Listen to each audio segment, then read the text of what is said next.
What is going on, you sexy YouTube mother lovers? Today we are shamelessly going for clicks by talking about the history of the AK-47 throughout the Call of Duty franchise. So in case your social media feeds haven't told you yet, Call of Duty Modern Warfare is getting a revamp, reboot, HD makeover. I have no idea what the hell they're doing to it, but I'm actually personally excited because that was the game that introduced me to the Call of Duty franchise, and coincidentally, that was also the first game in the Call of Duty franchise that introduced the AK-47. So, as far as I'm concerned, it's a match made in heaven, so, as Axl Rose once said, let's f*** this donkey. Let's do this. So right off the bat, we start off with Call of Duty 4 Modern Warfare. Now, this game was kind of a departure from Call of Duty's World War II roots and set place in more of a modern environment in the Middle East. Of course, being set in the Middle East, Call of Duty Modern Warfare would be remiss if they didn't give the AK-47 center stage as the bad guy gun during campaign. Of course, it was kind of treated like a redheaded stepchild during multiplayer, being one of the first guns you ever unlocked, but it got plenty of gun porn moments in the campaign, so that didn't stop me from using it pretty much every game when I was in middle school, so hey. As far as the accuracy of how the AK-47 was portrayed in the game, yeah, I mean, I was pretty spot on. I mean, this is definitely something that you would see all over the Middle East. This is something you do see all over the Middle East. Okay, unsolicited history lesson. The reason the AK-47 is so damn prominent, and when I say AK-47, by the way, for the rest of this video, I'm going to be talking about the AKM, just so I get that right off the bat for everybody in the comments. The AKM was the stamped variant of the AK-47 that came about in the early 50s. Most of what you see called an AK-47 really isn't an AK-47 by true definition. AK-47s are going to be milled. Most of the ones you see out there are stamped, so I'm just going to use those two interchangeably because of popular nomenclature, but that is technically wrong, so I just wanted to point that out. The reason why the AK-47 variants are so popular in the Middle East is because when Russia invaded Afghanistan, pretty much their version of Vietnam, they just deposited AK-47s all over the continent. So when they were fighting off against the Mujahideen and Sylvester Stallone, you can bet your ass plenty of AK-47s ended up into the hands of the Mujahideen and then were distributed throughout the Middle East. Now this is a 1-2 punch because probably for the next couple decades, cheap Chinese AK variants like the Norinkos and things like that kept flooding in from the East. So it was kind of right in the middle of the East, funny enough. Taking all that into consideration and adding in the fact that they were very easy to train people how to use, very easy to disassemble, and pretty easy for the rudimentary cave gunsmith to fix, it was a smash hit in the Middle East, and that's why the AK is so prominent in that area of the world. Also introduced in this game was the AK-74U, or the AKS-74U as its official designation is. One of the qualms I have about this gun, and I have a couple, Call of Duty for some reason really likes to put the AKS-74U in with the submachine gun category, and I know why they do that for game dynamics. However, it's not a submachine gun. Submachine gun traditionally is when you have a full auto, typically, carbine length, whatever, rifle that's chambered in a pistol caliber. While the bullet that the AK-74U or the AK-74 fires is smaller than the 7.62 that the AK-47 fires, it's a 5.45 by 39, it's still a rifle caliber. It's an intermediate cartridge and it's the same length as the 7.62 by 39. So, if you're going to have the AK-47 in the caliber of assault rifle, the AK-74 or the AKS-74U should also be an assault rifle. That's like saying that a Lamborghini Aventador is a sports car, but a Lamborghini Huracan is an SUV. Without ragging on Call of Duty 4 too much here, my other qualm with this is that the AKS-74U looks absolutely nothing like the real AKS-74U, and I know why, and it's kind of embarrassing. So if the Lance would be so kind and pull up the image of what the Modern Warfare AKS-74U is, right here-ish, where are you, I don't know. It's going to be like here-ish is going to be the AKS-74U there. Now, if you notice on this gun, compared to the real AKS-74U, the magazine curve is way more extreme, which means that it's a 7.62 by 39 most likely, and not a 5.45. The 5.45 mag curve is way less dramatic. So this is already a 7.62 gun, making it not a 74. It has an underfolder, whereas the real AKS-74 has a side folder, which I prefer greatly. I'm not a big fan of underfolding stocks. Something that's also funny to point out is that this has very, very short handguards, probably shorter than the actual crank, with this weird, polymer handguard and Picatinny rail on the bottom. There's a couple little design quirks on that. Oh, and the other big thing is that it has a milled receiver, whereas the real AKS-74 has a stamped receiver. I don't think they ever made a production AKS-74 or AK-74, period, at least that would be in the Middle East, with a milled receiver. So this is kind of interesting. All right, getting this one out of the way.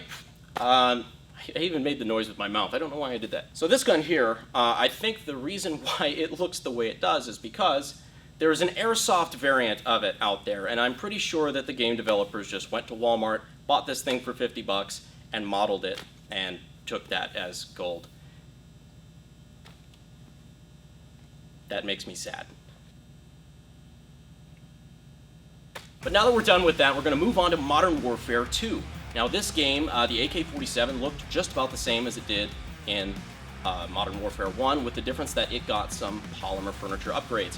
So they kind of got a two-tone thing going on with this one. They introduced a little bit of a side-mounted scope rail, kind of interesting, makes a little bit more sense for optics. And this is when it finally got the respect that it deserves, because this was the last assault rifle you could unlock in multiplayer. So good looking out. I agree with this amount of respect. This is fine.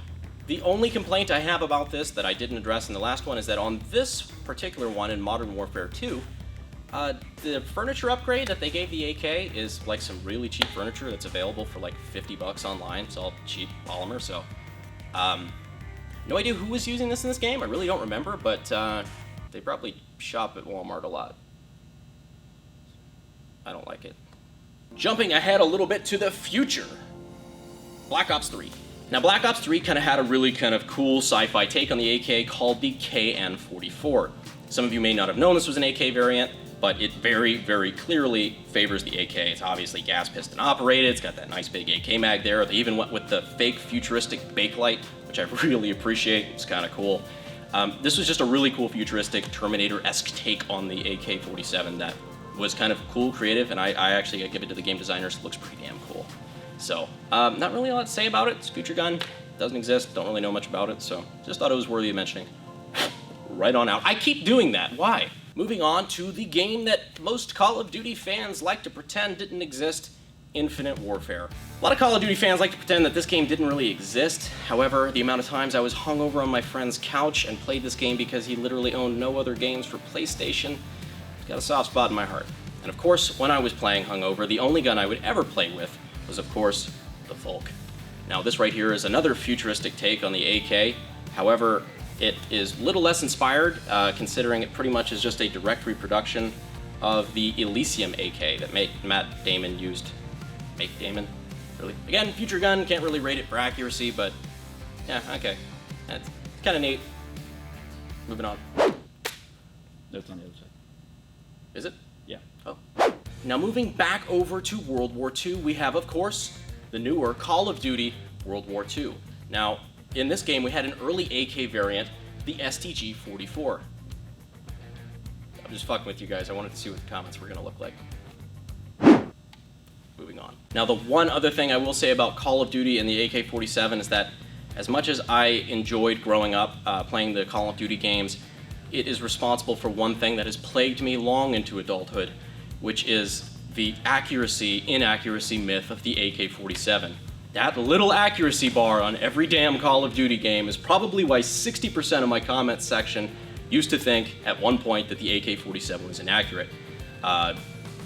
It's an urban legend that really won't go away. We just built an AK that was capable of shooting 1,000 yards. You can get those guns pretty accurate as long as they don't have burned out barrels and everything from being in the Middle East for 30 years, having God knows how many rounds shot through them.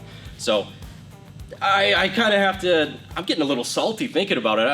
I kind of have to fault Call of Duty for that one a little bit, because I know a lot of us form our early gun opinions from movies and video games, but yeah, so that is a myth if you didn't know. While AKs may not be precision bolt guns, you can get them fairly accurate if you take your time and build them right. We know that because here at the AK Guy, that's what we do. So I had to actually throw in that little plug. We didn't write that in the script, but it felt like a natural salesman opportunity. So that about wraps up our journey through the AK-47 throughout the Call of Duty franchise. Thank you guys so much for watching. Hopefully this was entertaining to you, and hopefully you learned something more about the AK platform than when you came here. If you didn't learn something more about the AK, odds are you might have learned something new about Call of Duty, which I apologize for. And on the bright side, at least you'll have something to bond with your douchebag grandchildren about next Thanksgiving. I am excited to see how Call of Duty Modern Warfare handles the AK, and frankly, even if it's handled poorly, I'm still probably going to play the shit out of it if I have time, which I don't. So anyway, thank you guys so much for watching. If you like the channel and you want to see more stuff like it, or you're a fan of the AK platform, anything like that, go ahead and smash that subscribe button. And of course, next video is coming out on Thursday, first Thursday of the month. If you've been here a while, you know what that means. Gun meme review is coming. Gun meme review is coming. And remember, we have officially started up the AKG notification squad. So we're giving away random t-shirts, little nitnoids, just AK guy stuff to people who leave a comment in the first hour with a hashtag AKG notification squad in it. Trying to get people to turn on those notification bell icon thing that's down there. I don't know how YouTube works, I really don't, but I know that means more clicks and that means more money for my editor, which means he's happier with me and he makes me look better on camera. So if you guys could go ahead and do that, go ahead and click that bell and leave a comment with hashtag AKG notification squad in it. I greatly appreciate it, and I will see you beautiful motherfuckers on Thursday.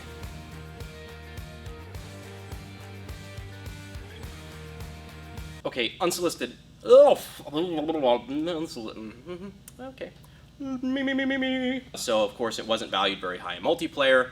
Didn't stop me from using it all the time when I was in middle school, so. That sounded horrible. Holy shit. No. That came out wrong. That came out very wrong.